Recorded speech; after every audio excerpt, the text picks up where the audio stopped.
Subsequently, in this case, the regional trial court, where both special proceedings, the first and second special proceedings, are pending, consolidated both special proceedings. I think that is a wise move.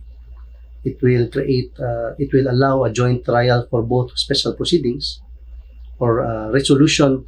There will be one resolution for both special proceedings, because in essence, the issues are almost the same.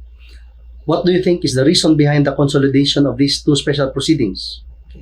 We asked that question to ourselves.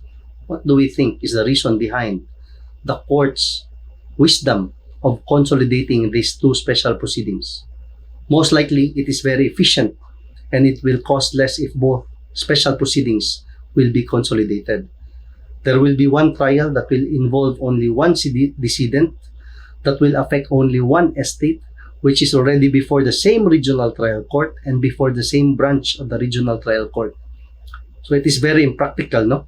If you will try these two special proceedings separately, if you will resolve these two special proceedings separately, it is impractical and inefficient.